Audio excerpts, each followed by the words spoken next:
Welcome to number 1 in the Guitar Tips and Tricks series.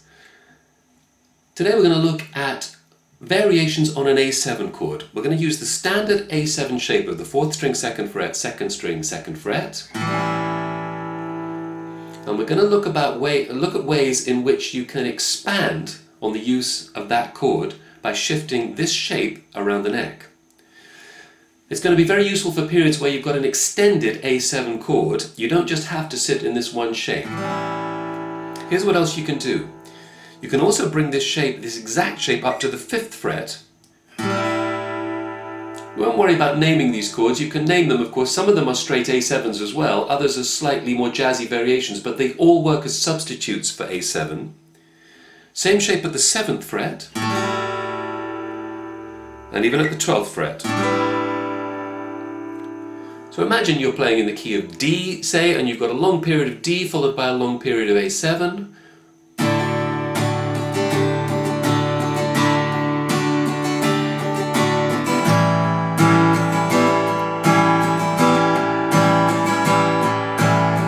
There I just held the standard A7 chord and did a bit of hammering on with the 2nd string, 2nd fret. A very typical way of handling a stretch of maybe 2 or 4 bars of A7. But what if we want to introduce these additional extensions of this shape at the 5th, 7th and 12th frets? Take a look at this.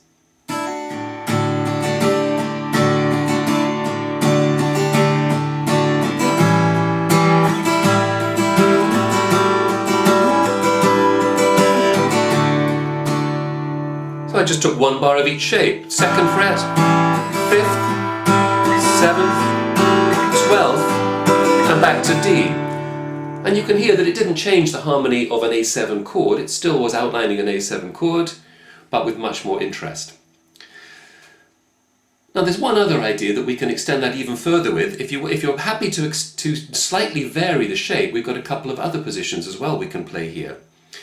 Before we went from the 2nd to the 5th fret, but in between those, if you're using the middle and ring fingers here, this is ideal because the middle finger at the 4th fret of the 4th string and the index finger at the 2nd string 3rd fret is an in-between position between the 2nd and 5th shapes.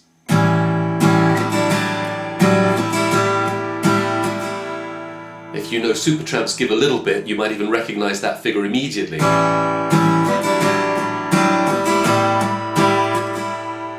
And he extends it then by coming up to the 7th fret.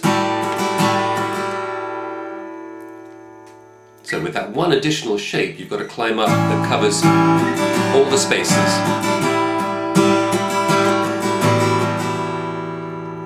What if we want to continue coming up? We know that the next one we saw was the 12th fret of the A7 shape, but in between that, at the 9th fret of the 4th string, 8th fret of the 2nd string, you've got another shape you can use. And bring that shape up 2 frets to 10 and 11, and you've got the intermediate shape before the 12th fret. So let's break that down. We've got 2nd fret,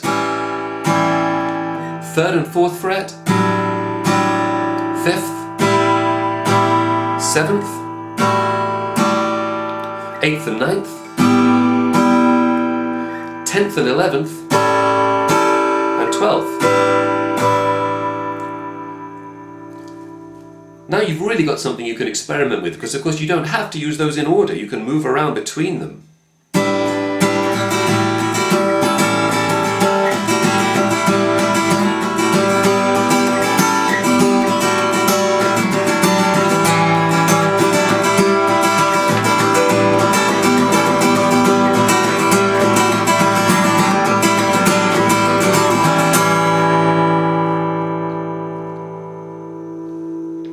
And get lots of different ideas for extending the sequence of A7, and with that we'll say goodbye for this one, and I'll see you next time.